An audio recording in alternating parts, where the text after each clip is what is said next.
I spent 7 or so years running one of these businesses. So I have an intimate knowledge of what it looks like to actually own and operate a company like this. And, I kind of put those two circles on top of each other and said, okay, maybe I could explore this fractional CFO space. Why do growing businesses go broke? Welcome to the Profit Answer Man podcast. I'm Rocky Lalvani, and I help 7- and 8-figure business owners scale profits and cash flow while working less. Every week, we dig into proven methods like the Profit First system, other cash flow strategies, and real execution. No accounting jargon, no fluff. If you're going to be the backbone of America, creating jobs and serving your mission, you deserve to be well rewarded. We're Profit First certified professionals. If you want the masterclass, check out episodes 2 through 13, including Mike Michalowicz, where I break down the entire Profit First book, chapter by chapter. If you want, grab your free copy of the Profit Blueprint book at profitcomesfirst.com and start making profit a habit today. You built this business to serve your mission and your freedom. Let's make sure it pays you back. We also offer strategic tax planning and preparation to help you keep more of that profit. Now let's dive in. Has your tax preparer been communicating with you throughout this tax season, explaining to you the pluses and minuses and how you might be able to save a little bit more in taxes? Or are you the one bringing the ideas together? Wouldn't you rather have somebody who's a partner who brings you strategy, ideas, and preparation and is proactive and speaks your language in a way that you can understand what's going on? That's why we're starting to offer tax services. My wife's handling that. If you're interested, reach out. I'll connect you guys. Now let's make some profit. Most founders make this one critical mistake with their finances, and it costs them everything. They wait too long to figure it out. Today, we're sitting down with Nate Littlewood, founder of Future Ready CFO, and he's going to reveal something most CFOs won't tell you besides me: the exact financial blind spots that are silently killing your business right now. But here's the thing, Nate's not your typical numbers guy. He bootstrapped his own company from scratch, mentored dozens of founders through a top New York City startup accelerator, and spent nearly a decade on Wall Street. So he's seen both sides, the startup grind and the corporate playbook. He's going to share frameworks that early stage founders use to turn their financial data into an actual competitive edge. We're talking about which marketing dollars are working, which products you should kill, where your sales team should focus, and how to build a strategy that doesn't just survive, it scales. If you've ever looked at numbers and felt lost, or worse, ignored them altogether, this conversation's for you. Welcome to the Profit Answer Man, Nate Littlewood. It's great to have you join us today. Likewise. Thank you for having me, Rocky. I appreciate it. And I'm excited for the conversation. Can you share a little bit about yourself and your business? Absolutely. So I am the founder of a business called Future Ready CFO, which is a fractional CFO consulting firm specializing in working with 7-figure founders in the e-commerce and consumer product spaces. So I basically help them transition from a state of chaos and confusion when it comes to their relationship with numbers to one of clarity and confidence. And really what I'm all about is helping them see their finances and numbers as a strategic ally and something that can empower their growth rather than something that they should be afraid of. Unlike some of the other CFOs or fractional CFOs in this space, I've spent a number of years kind of walking the walk. And what I mean by that is prior to getting into this, I was actually the founder and CEO of my own e-commerce business. So, I've lived through stressing about payroll and figuring out how to finance the next purchase order and all that stuff. Along the way, I was also the lead mentor for a New York City-based accelerator program for a couple of years called Food Future Co. So through that, got a lot of experience working with other founders. All in, I've been in the kind of e-commerce and startup space now for about a decade or so. And for a decade prior to that, I had a global career at an investment bank on Wall Street. So that's what took me from Australia originally to Canada for a couple of years and brought me down to the US. Quite an interesting background. You made a comment that you're different than other CFOs. Mm-hmm. What do you find most of the other CFOs focus on? Because I think a lot of times people use that title and they don't really do that work. They're much more in the weeds than they are in the strategy. I don't know what you've kind of seen. Yeah. So interesting question. Candidly, I sometimes wonder if I have a branding problem. And I sometimes query if I should actually be calling myself a CFO at all. Because when you look at how I support and interact with my founders, it's really more of a kind of co-founder on demand. What I've come to appreciate about working with, 7-figure founders is most of my clients, they're kind of post-product market fit, right? We know we've got a good idea here. It's gotten a few $1 million a year worth of traction, but we're not yet at the, hey, this is a real company with real systems and a complete organizational chart built out. So what I'm really helping them do is cross that chasm and say, okay, we need systems in terms of finance, but, there's a number of other systems and processes that we need to put in place here to graduate from, hey, cool idea with traction to, this is a legitimate, sustainable, grown-up business. So that's kind of the space I operate in. Candidly, over the last couple of years, I've dealt with huge amounts of imposter syndrome because before getting into this, I had never actually been a CFO for anyone before. And the way I explain this is, and how I got into it, is I basically Venn diagrammed my way into what I'm doing now, which is to say, I'd spent a decade on Wall Street at a bank, so I understood numbers. I, used to eat financial models for breakfast, basically.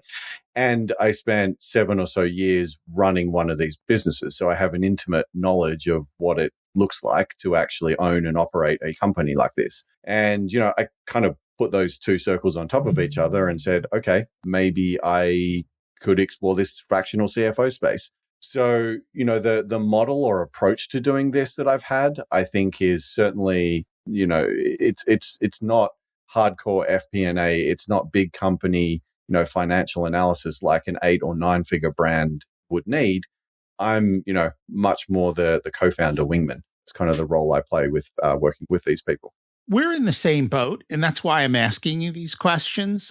The way I describe it is we help the business with strategy using finances as the backbone of doing that. Because I think, correct me if I'm wrong, most 7-figure businesses and even low 8-figure businesses, until they make the shift, do not understand their finances and do not make decisions from a strong financial modeling, which isn't really, yes, it's the CFO work, but it's not what you talk about, like the true finance stuff. It's really the strategic stuff.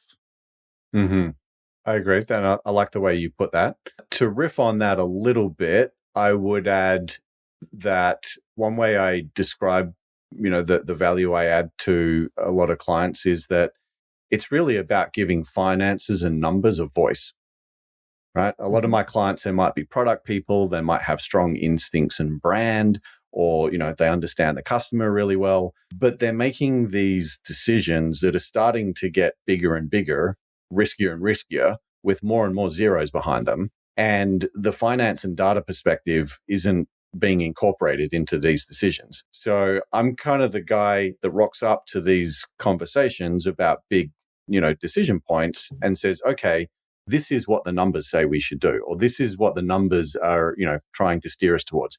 You don't have to listen to the numbers, and you're entitled to ignore them or override them with a, brand perspective if you want to, but I'm at least going to give the numbers a voice so that there's a chance that they can be heard, and hopefully we can make better quality decisions as a result. I call that being the adult in the room. I like that. We have all these ideas and the gut feeling is wonderful, but do you have the data to prove it out? Now, and this is where I think people get overwhelmed. The data that we use is really not, it's third, fourth grade math. It's not calculus. It's not even Correct. algebra, right? Yeah. It's just basic common sense. Hey, what's your leads? What's the conversion rate? How much do we generate in sales? What's it cost us? Overhead, product costs. What's our P&L? Where's all our cash coming and going? How is it hitting our balance sheet and our cash flow? How does that all flow together? And I know that sounds like a lot, but when you understand it, it's not difficult math. You just have to know what goes where and how it flows together, and you make wiser decisions. 100%. I love the way you put that. Definitely. So we were having a conversation before we started. You use Profit First in your business, but you don't necessarily have your clients use it. Now, I thought that was interesting. I'd love to hear why you use it in your business, and then maybe why you don't always suggest it to clients. Fair question. Yeah. I use it in my business because I appreciate the discipline that it brings to things. And it forces me to think in advance how much I want to spend on different aspects or categories of the business. And so the way I use it is I have like automated bank rules set up that, sweep a certain amount of the income into different expense accounts, like, once a week usually. And I like it because it forces discipline. And, if you get a bounce from a card or a transaction because there's no money in the account, it's like, okay, like I've hit my budget. I've spent as much as I wanted to spend on that. And I need to, rein things back a bit. So I guess it's just a nice way for me to kind of, put the financial outcomes on autopilot, so to speak. And, you don't have to be diligently watching the numbers like every single day or every single week. Like you can just know that things are coming out of the right buckets. Why I don't use it for my clients is an interesting question. And I don't know, maybe I should. I guess a couple of things come to mind is my clients have very commonly got very, very seasonal businesses. I mean, my own e-commerce business, at one point we were selling products that generated something like 70% of the full year revenue was coming in the month of December. And so, there's huge volatility and swings in terms of, needing to invest in inventory and stockpiling and those sorts of things. I would say that my clients' business and business models are typically a little bit harder to forecast and predict than my own. I mean, I have, pretty predictable monthly retainer type income, and, I can predict my expenses with a pretty high degree of accuracy. So I think the level of variance in terms of forecasts is probably lower for a business like mine. You're probably going to tell me that there's some solutions to all that from as a Profit First expert. And I'm sure that there are ways that you could, set up inventory accumulation accounts, for example, and, stockpile cash throughout the year to put money aside for these inventory purchases if you know that they're coming. I guess the reality of the sorts of businesses that I work with is that they're almost always bootstrapped. They never have an abundance of cash. And if there are periods throughout the year where there was, I don't know, $100,000, $200,000, $300,000 that was just slowly accumulating in an inventory purchase account, for example, or cost of goods sold account, then we'd normally want to put that to use, right? Like there is a return that we could be making on that capital, which is going to be significantly greater than, the cash yield or, treasury yield of a few percent. And so, most of my founders would rather do something with that money than have it sitting in a, inventory accumulation account. Am I thinking about this the right way, Rocky? Or maybe you can... And one way we do it is the inventory account. And what I tell these guys is, gals, whoever, every time you sell something, you just put your cost of goods of that inventory in the bank so that you have the money ready for the next order. Things have settled down now, but during COVID, they had to front a lot of money and wait a long time for stuff to come. And so just having the cash ready to be able to, do the prepays on the containers and do all of that is helpful. What you're saying, though, is when you're tight to cash, profit first is very difficult. It is. Yeah. But the reason it's difficult is it's saying, hello, you're tight to cash. Yeah. Change your business model or figure out your product mix differently or figure out how to get margin. So it's kind of ringing that kind of an alarm bell. I've worked with e-com, and what I find with an e-com is it's all about volume. And you have to have the volume to overcome the low margins usually. Yeah. And that's how they do it. And so it takes a while to get there. But for your business, you talk about discipline, it brings the adult in the room and says, hey, you said this is what you're going to do it, right? Spend your money like you said you would. Yeah. And again, it's a mindset. And that's what I really want to talk about, because what you talk about, especially with your new clients, is a big shift in financial mindset. Just like you, most of my clients haven't had a financial expert in their business. They thought it was their bookkeeper, but their bookkeeper isn't. They thought it was their CPA. They might have even thought their bank, like they think these people are financial experts that are going to give them good advice, but none of them are actually those kind of experts, because each part of finance has its own role.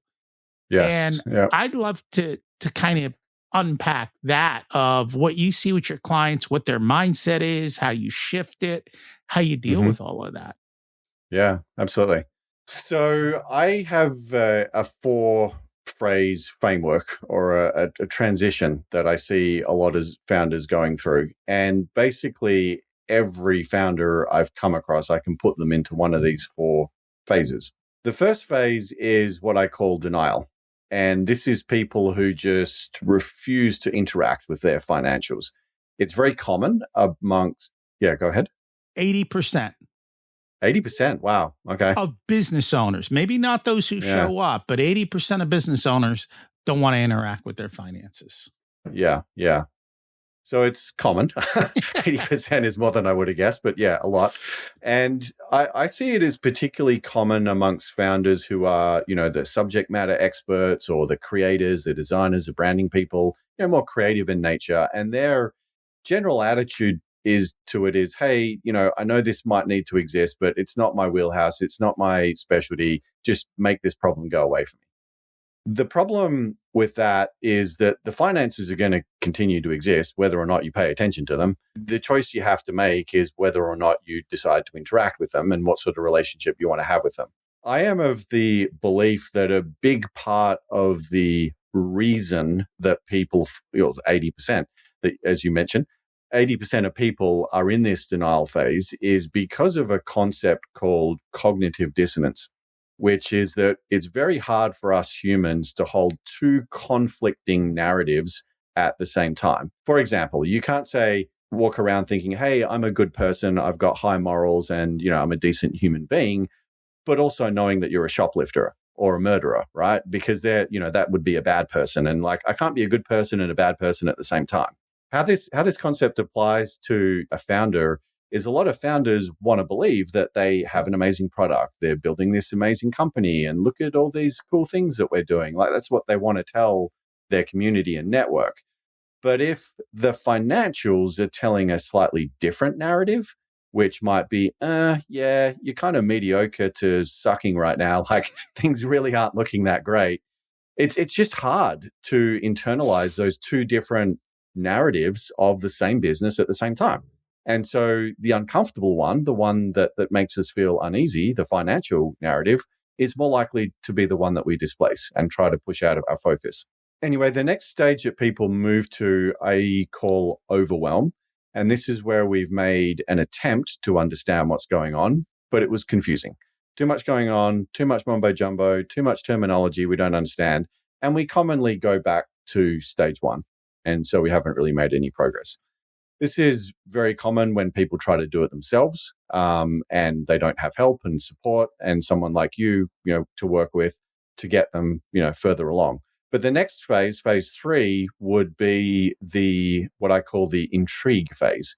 And the intrigue phase is when we start kind of looking over the fence and going, there's some interesting stuff going on over there. I don't quite understand it all yet, but there's probably something I need to learn over the other side of the fence. And at this point, we're, becoming curious about what might be there. The final phase, and where I'm ultimately trying to get these people to, is what I call enlightenment. And at the enlightenment phase, the penny drops, the light globe goes off, and it's like, now I get it. Like, now I can understand and see things in my business that I didn't understand before. Now I can recognize that this is actually a powerful tool to help me make strategic and difficult decisions about the growth of my business. And, these finances are not evil and nasty, but they're actually there to help me the whole time.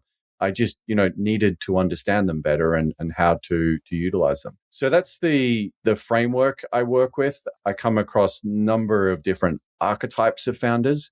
We spoke about the designer, creator, subject matter expert. They have their own way of navigating through this. I also come across the media buying / digital marketing expert. They're somewhat common amongst e-commerce founders. They have a slightly different approach. Most of my clients is what I would call the business owner archetype. And they've generally been around the block a few times. They've been beaten up. They've got some scars and war wounds. And they're looking at this, realizing that they need some help. And it's like, I'm not an expert in every discipline that's needed here. I recognize that finance is not my strong suit. So let me find someone like Rocky or Nate who can, maybe help me. How do you think about that transition, Rocky? Is your perspective any different than that? I think it's similar. People ask who I work with, and I say I work with people who are allergic to the finances. Mm-hmm. They struggle with looking at them. And I kind of had a big aha this morning. I'm at the gym and I'm with my trainer. And he's having me do all these little things, and I'm struggling through it. And I'm like, wait, stop. Let's break this down to smaller steps. Don't have me do 5 things at once. And the 5 things aren't that. I mean, I'm just doing a deadlift, but it's the little tweaks. And we've come to understand how my language is different than his. And so now we're understanding how to change the language so that we speak the same. And I'm telling him how I can get to where he wants me. And he's like, oh, you do everything from, I'm telling you where the result is, but you're telling me what you have to do to get to that point. I'm like, yeah. And so I'm like, you know what? I've got to believe this is the way my clients feel. Even though we're communicating, there is that gap. And it's just given me a little bit of empathy to go, okay, now I get it. Now, of course, I'm at the gym, and I always post this stuff on social media. I kind of find it funny. I'm over on, I call it the left side because it is the left side of the gym. That's where all the free weights are. And then you see on the right side of the gym, all the machines. All the people on the right side are not muscle bound. They're not strong. They're getting weaker. I'm like, they might be doing the right things, so to speak, going to the gym, but they're not actually getting their results.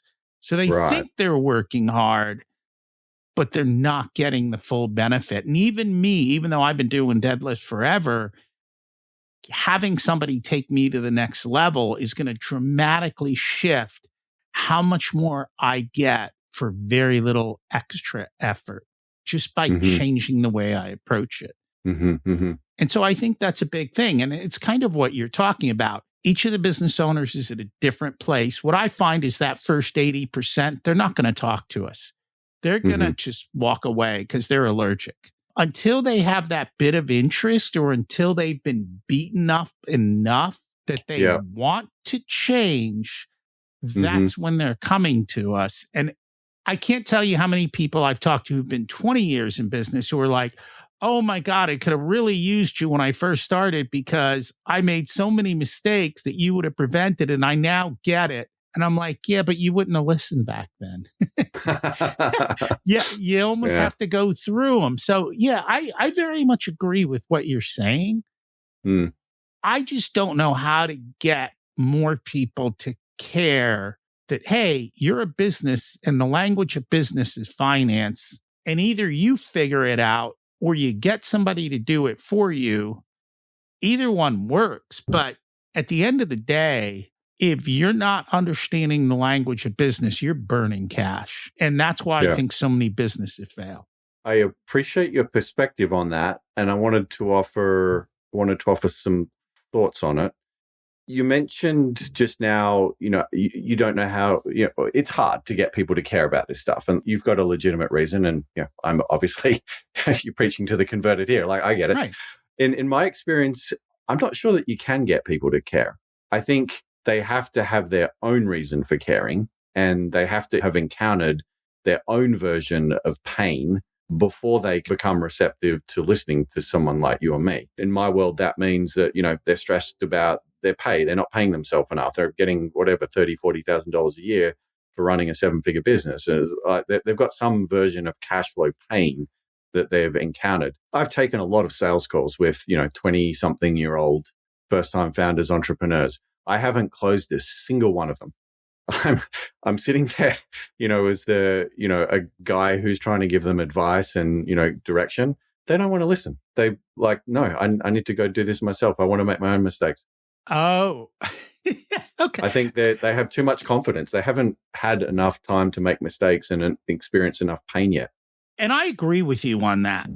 There's something about human nature about that one, though, is because people will say to me, well, I kind of want to make my own mistakes. I go ahead and do that. But you see this? All these books back here, I'd rather learn from their mistakes because it's a hell of a lot less painful to me to learn from someone else's mistake. But we as humans seem to want to make them ourselves, or we won't learn the lesson. I can't learn the lesson until I feel pain. I'm like, where did that come from? Yeah. Interesting. I love your perspective on books and learning. And I've gone through periods of my life where I've read a lot, like 2 or 3 books a month, which is, a fair amount for me. But I've often gotten to the end of those, multi-month stints where I might have consumed 10 books in business. And I've got all these ideas and perspectives. But then a few months later, I've forgotten most of it and I haven't implemented hardly any of it. And I have also gone through periods where I actually put myself on a reading detox. And it's like, okay, you do not need to read anymore. Like, you have enough ideas, you've got enough inspiration, you've got enough advice already. You just need to go and do the thing that you've been procrastinating from doing. And you're going to learn from doing it yourself. And I kind of go in and out of patches of intense reading. I happen to be on one at the moment where I'm not reading much at all because I'm trying to build a business. It's like, I've read enough freaking books about business and finances and money and strategy. And, I just need to do the doing now. So, yeah, it's interesting though. And I think there's an intersection there, which one of the reasons I read is because when I work with the client and they're hitting a problem, I'm like, oh, hang on a second. And I know enough to go, this is the book and this is the thing. Sometimes I'm like, this is the book. This is the message. This is your takeaway. You don't need to read it. If you can get that one message that I just handed you, go use it. So that's how I use it. I agree with you because I went through a long periods like that. For me now, it is when you're in that particular thing, what is the book or the podcast or the mentor, whatever it is, what's the learning source I can bring to this moment to merge the two to help me? And now with AI, you can do that. Like, I do a lot of my own marketing stuff. So I'm like, okay, I'm doing X. I want you to bring Jay Abraham into the room here and help. How would Jay Abraham write this? Okay, now you've shown me how Jay does it. Now show me how Keith Cunningham's going to do it. And how would he bring it in? And then, you know what, though? I want some of Seth Godin in this because he's going to give it more the value base that I have versus that strict mark. I can bring these experts in like I could never bring before. In the same way, I'll bring Claude into my Excel and say, hey, help me build this Excel sheet. I was just doing this for a client. Here's what I found. If I'm not smart enough to talk to Claude, Claude made a lot of mistakes in my Excel sheet. If I didn't know how to catch him or properly explain it or challenge the results, I would have made a lot of bad decisions. So there is this, you have to have the knowledge and you have to have the expert, and you got to figure out how to bring it together, or have an expert come in and help you at that moment, or hand it off to them and say, this is what I need. But this is where I struggle a lot, at least with my clients in the e-com business. I got to believe it's a lot. How do they deal with marketing? And why I say that is most of my clients get shiny object syndrome, and some marketing agency comes in and tells them, oh, we can do all these things, but the delivery isn't always there. Yep. Very common. Is your question about how they staff it, how much they spend on it, what channels and methods they're using? So I think it really comes down to, how do you help them evaluate when to pull the plug on it? Is it working? Is it not working? And how do we evaluate it better? Because I think too often business owners are wasting a lot of money on that and not getting the result they want. Yep, absolutely. So good question. The way that I tackle this is I start with what I refer to as the, profit generating engine room of a business. And the way that works in an e-commerce company is we start with an initial purchase, a transaction that a customer might make. Hopefully, we've got some element of repeat business and customers are coming back. Now, if we were talking about a SaaS or a software sort of business, your retention rate might be in the 90%. Like some of these businesses have got 95% retention rate. With my clients, 35% is not a bad outcome for an e-commerce business. Like a subscription, a supplement business might be significantly higher than that, but 35% is doing okay for an e-commerce business. So what we have is a lifetime value that is accumulating over time, and I want to understand what that lifetime value profile looks like. And the first thing I'm going to do is multiply it by gross profit, which is the profit that's left over after we've delivered the product to the customer's door. So for us, that includes the product cost, the shipping, fulfillment, packaging, the mailer, blah, blah, blah, everything we need to get it to the customer's doorstep. What about the marketing cost for that sale? So that's the next piece. Once we understand what the lifetime gross profit is, not lifetime revenue or lifetime value, but lifetime gross profit, then we can start looking at our customer acquisition methods and our, CACs and what it's costing us to feed people into the first step of this machine. Now, there's going to be one of three scenarios that we fall into. Scenario one is that we're what we call first order profitable. And so the gross profit on the first order is greater than the CAC. Scenario two is that we're profitable, but not on first order. It's not until people come back that we get to a point where we're in the black or the green. Then the third scenario is that, no amount of repeat business is getting us to the point where we can justify this CAC. And so we've kind of got a situation here where paid marketing might be really difficult for us. And this might be common in a product that has, a low price point, low repeat purchase rate.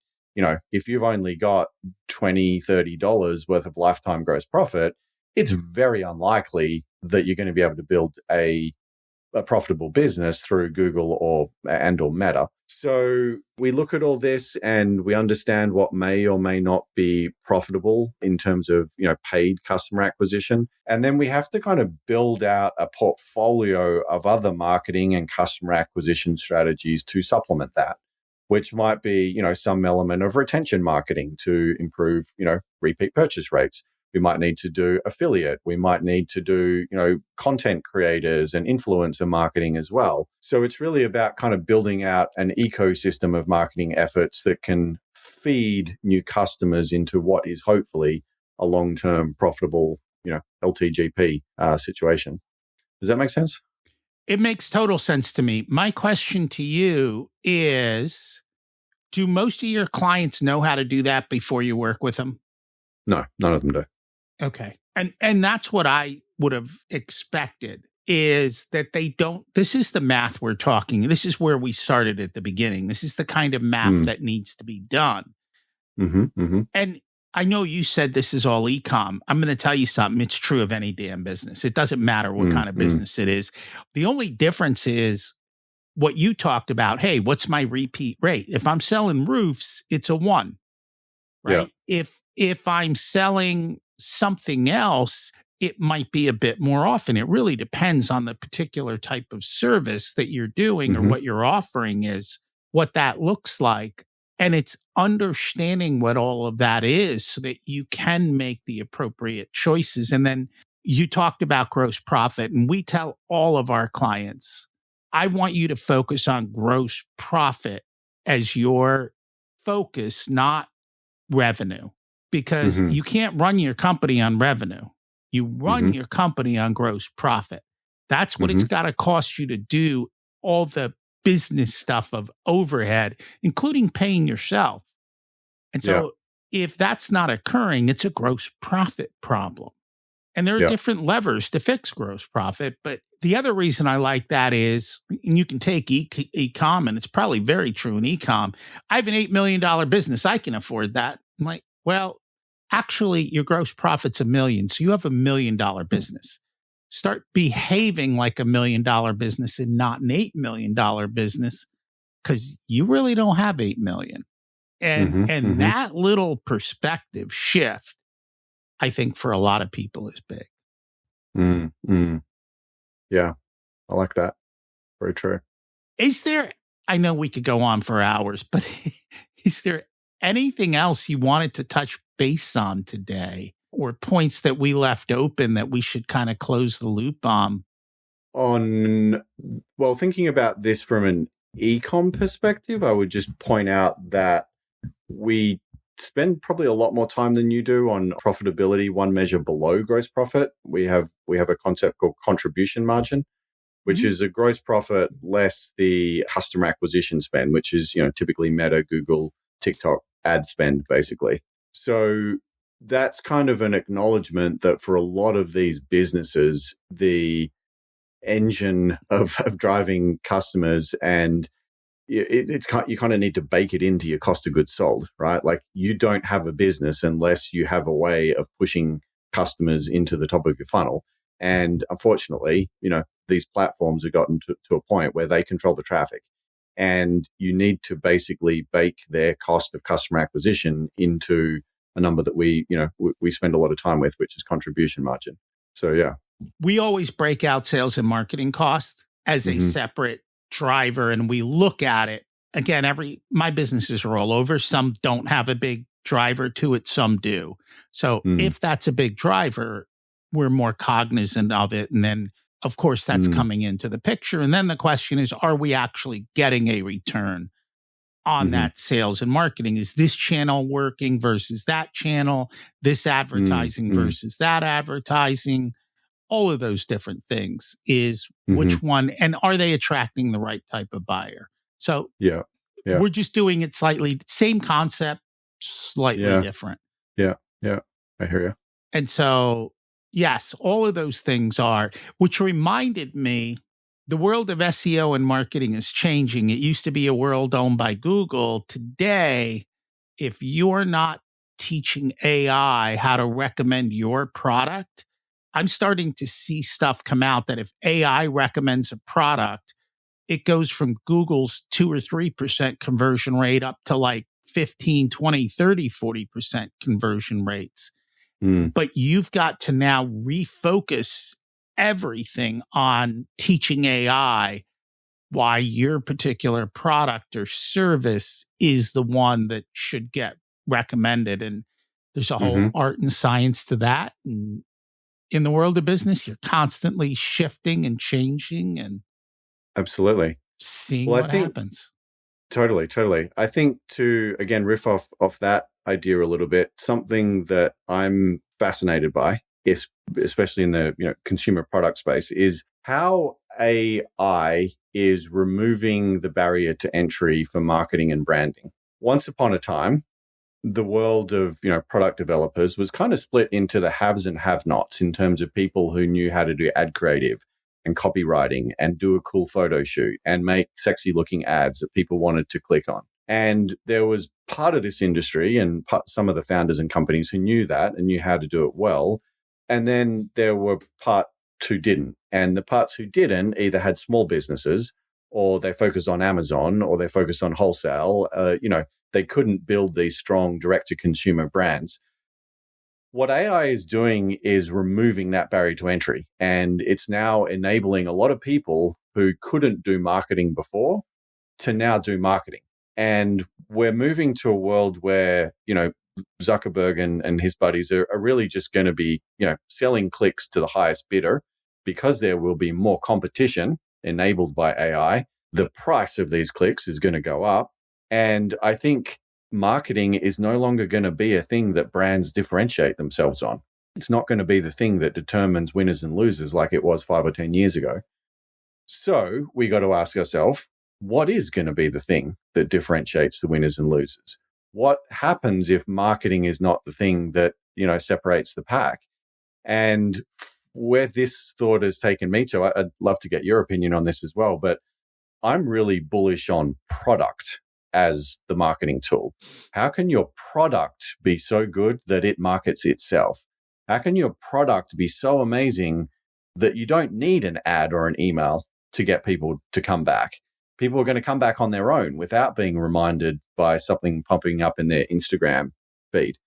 So I'm increasingly bullish on businesses and brands that know how to do product and know how to do product better than anyone else, because that is, the tasting, the feeling, the texture, how the thing works, like the taste it leaves in your back of your mouth. Like, that's the thing that AI, I don't think is going to be able to do for us for a long time, that human interaction with the product. And so the founders who can crack that, I think, are the ones that are going to have the long-term advantage in an AI-powered marketing world. And I very much concur with that. If you look at the iPhone, right, they don't need to really advertise it. I mean, today they do because they haven't improved it. But when it first came out, the iPod, like, they did not need to do much. I don't think Ferrari and Porsche advertise much, right? They just... So there are products that have that ability. There's also products that have network effect. Like, if you have it and your friend has it, it makes it better. So you become the spokesman, right? I found this cool product. And there are softwares that do that. Like, I use certain things that I have been a champion for because I think they were great products. So, yeah, I think you're correct. If you can create products that do that, you're still going to have to get that initial, push out there. But once you get past the push, your cost of advertising drops through the floor because you're not playing that game. What we're talking about with service providers is getting off of Google, not, do your basics, old school postcards. Because when I pay for a postcard, if it's a service that I want, I hold on to the postcard. The postcard costs me $1. A click costs $5, right? So, and my postcard sits on my fridge for 9 months, waiting for that because I keep forgetting to call, or I know I'm going to call. And so it's just shifting the way you're marketing. So it could be going to a whole different place. I also think the world is changing and we're going to go because of AI. I don't know what's real anymore and I don't know what's fake. And so I might be more likely to go back to wanting to see, touch, and feel, which means we go back to local. And so that changes the marketing game again. These are all guesses, unless we put the math behind it and watch what's actually happening. Right? It's a guess. Exactly. Test, try, see what happens, see if it works. Yep. And constantly be willing to shift and change, because that's the world of business, constantly shifting and changing. Yeah, there you go. I love the way you put that. If people are in e-com and want to reach out to you, how do they do that? Yeah, 2 places to find me would be the website, which is futurereadycfo.com. On the socials, I'm most active on LinkedIn. My name again is Nate Littlewood, and I'm posting there pretty much every day, so it should be pretty easy to find. Awesome. We'll put that in the show notes. Thank you so much for joining us. It's been a pleasure, Rocky. Really nice chatting with you. Thanks so much for having me. Let's recap what we covered today. because these aren't theoretical concepts. These are the exact problems I solve for my clients every day. Most owners are operating in the dark when it comes to finances. They don't know which marketing channels are actually profitable. They're holding on to product lines that are dragging down their margins. They're spreading their teams too thin across channels that may or may not convert, and they're making massive strategic decisions based on gut feel instead of data. Here's what changes when you bring clarity to your numbers. You stop guessing and start knowing. You know exactly where your dollars are going and what it's bringing back. And you can confidently cut what's not working and double down on what is. Your team is aligned around the real metrics that put money in your pocket. And suddenly you're not surviving month to month. You're building a business with momentum. Do me a favor, if you know another business owner who needs to hear this, share it with them. You want help? Reach out. I'm happy to help. Nate is happy to help. He's on the e-com side. Find the person who's going to get you to where you need to be. The goal here is you make money. Tired of scaling and growing beyond your cash? Ready to end the cash flow roller coaster and build real wealth inside and outside your business? We should talk. I serve 7 and 8 figure mission-driven business owners increase their profit and cash flow while working less. We help you build the businesses that run without you, so you work less and make more. Book your discovery call today. There's a link in the show notes. You'll work directly with me as your Chief Profitability Officer. If you're a 6-figure business owner, check out the Profit Blueprint program at ProfitComesFirst.com.